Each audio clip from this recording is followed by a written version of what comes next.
ايه الاخبار يا ماما؟ الحمد لله تمام يا حبيبي. الله يسلمك. ايه اللي حصل في الماتش النهارده ده؟ ايه اللي حصل؟ يعني ايه اللي حصل؟ ايه لعبت الماتش؟ ما كملتوش. ايوه عادي، المدرب خرجني، لعبت وحش، المدرب خرجني. وليه تلعب وحش؟ انا قصرت معاك فيه عشان تلعب وحش.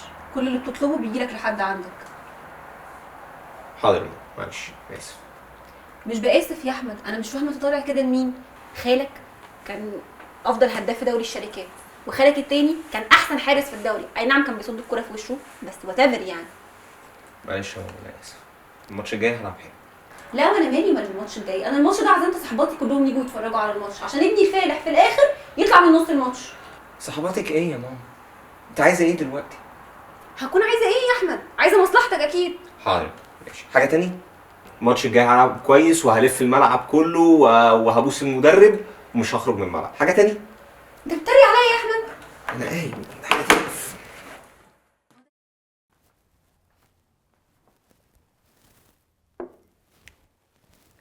ايه يا جماعه، عاملين قلق ليه؟ هو اللعيب الشاطر ايه غير نوم بدري وصحيان بدري واكل صحي ويركز في التمرين ويسمع كلام المدرب وما يزيدش على الميزان عشان الميزان ما يكسرش على دماغه؟ في ايه تاني؟ الحقيقه ان لسه في شويه تحابيش ناقصه. اهلا بيكم في حلقه جديده من على الكنبه.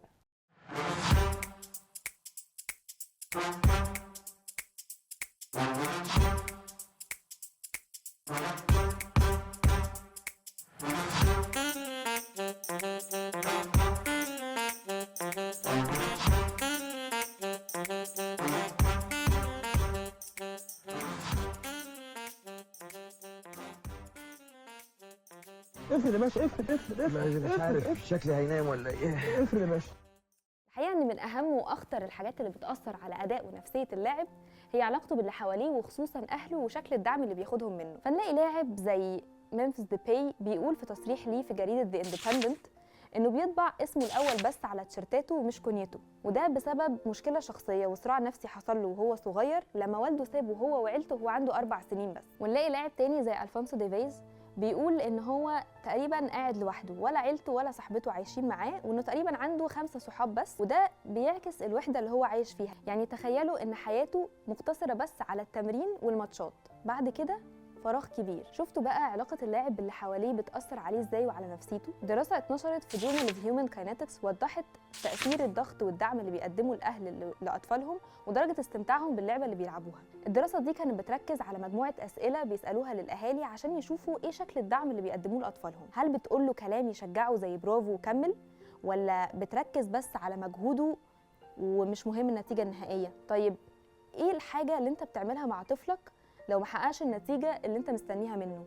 هل بتقدم له نصايح عمليه تساعده يحسن من ادائه، ولا بس بتكتفي بانك تكسر مقاديفه وتنتقده؟ ايه مدى تدخلك في قرارات المدرب بتاعه؟ هل بتثق فيه وبتسيبه هو اللي ياخد القرارات، ولا بتقعد تتدخل في كل قرار بياخده المدرب رغم انك ميح في الرياضه اللي بيلعبها ابنك؟ من ضمن النتائج اللي توصلت لها الدراسه دي ان الدعم الايجابي بيزود من نسبة استمتاع الطفل باللعبة اللي بيلعبها، على عكس الضغط المستمر اللي بيزود من توتر الطفل وهو بيلعب وممكن كمان يعرضه للاحتراق الرياضي أو سبورت بيرن اوت. من ضمن النتائج اللي توصلت لها الدراسة ان الدعم الايجابي بيزود من نسبه استمتاع الطفل باللعبه اللي بيلعبها، وده بيشجعه اكتر انه يكمل لعب. اما الضغط والتدخل الزياده عن اللزوم فده بيوتره وبيحسسه ان توقعات اهله خانقه على نفسه. فاكر مامتك لما كانت بتوديك تمرين السباحه بالعافيه رغم انك لا بتطيق الميه ولا المدرب ولا المايو ولا بتعرف تعوم اساسا؟ نفس الفكره بالظبط.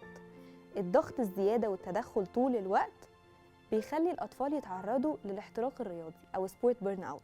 الحقيقه ان احنا لما دورنا اكتر لقينا ان غالبا المشكله بتبقى مشكله تواصل. دراسه اتعملت في جامعه نورث كاليفورنيا ستيت بعنوان Supported or Pressured: An Examination on Agreement Among Parents and Children on Parents' Role in Youth Sports. من ضمن النتائج اللي توصلت لها الدراسه دي هي ان غياب التواصل بين الاهل واولادهم هو ده بيبقى دايما سبب المشكله. يعني لازم الاهل يدوا فرصه لاولادهم ان يكون في بينهم تواصل مفتوح، الاطفال يقدروا يعبروا لاهاليهم ايه نوع الدعم اللي هم بيحتاجوه منهم، ايه نوع الدعم اللي ما يحسسهمش ان هم مضغوطين وان مطلوب منهم نتائج فوق طاقتهم. طبعا دلوقتي هتقولوا لي يعني كل مشاكل اللعيبه مشكلتها في اهاليهم؟ طب ده احنا نروح بقى دار مسنين وتخلصوا مننا. بصراحه لا، في مشاكل تانية بتأثر برضو على صحة اللاعب النفسية وبتأثر على أداء، وده حسب تقرير الصحة النفسية في كرة القدم الاسكتلندية. التقرير بيقول ان في 3 مراحل بيتعرض فيهم اللاعب لضغط نفسي. اولهم لما اللاعب بيتعرض لاصابه، خصوصا لو الاصابه دي هتخليه يقعد فتره طويله على ما يتعافى ويرجع تاني الملعب. التقرير وضح ان اللعيبه اللي بيتعرضوا لاصابات طويله بيكون نسبه اصابتهم بالاكتئاب اعلى بكتير من زمايلهم. المرحله الثانيه هي قرب الاعتزال. اللاعب كل ما بيكبر ويقرب على سن الاعتزال بيحس ان هو متوتر ومش عارف هو بعد ما يعتزل هيحصل ايه، هيبطلوا يقولوا له كلمه لعيب دي اصلا، يعني حياته هتبقى عامله ازاي. المرحله الثالثه بقى هي الطرد، وده بيبقى معرض له اكتر اللعيبه الصغيرين، لانهم دايما بيبقى متوقع منهم انه هتعمل نتائج هتكمل، مش هتحقق النتائج مش هتكمل، يعني بيبقى طول الوقت مهدد انه ما يحققش احلامه الرياضيه، وده بيسبب له طول الوقت ضغط نفسي وتوتر. وفي الحالات اللي شبه كده مين بيكون خط الدفاع الاول؟ الاهل. واحنا مش هنسيبكم في حالكم، انتوا موضوع الحلقه النهارده. هفهمكم.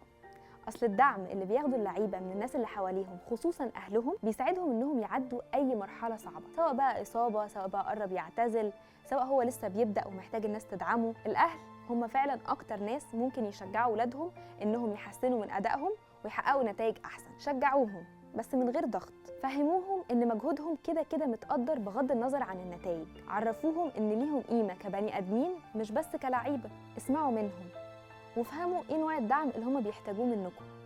يعني ما تفضلوش طول الوقت تضغطوا عليهم وتتدخلوا في كل حاجه، شوف هو عايز منك تعمل ايه واعمله. وفي فترات الاصابه ركز اكتر على العلاج، وفهموا انه اهم حاجه انه يتعافى، ومش لازم يعني يرجع الملعب بكره الصبح محدش بيجري وراه ولا حاجه. وساعده كمان انه يلاقي انشطه تانية يفرغ فيها طاقته ويقضي وقته بدل ما هو زهقان كده وقاعد مكتئب في سريره. الدعم الايجابي من الاهل مش بس بيساعد اللعيبه ان هم يعدوا المراحل الصعبه، ده كمان بيساعدهم يحافظوا على صحتهم النفسيه ويستمتعوا برحلتهم الرياضيه. شجعوهم وساعدوهم يلاقوا نفسهم جوه الملعب وبره الملعب. لو عجبتكم الحلقه ما تنسوش تعملوا شير ولايك وسبسكرايب. اشوفكم الحلقه الجايه.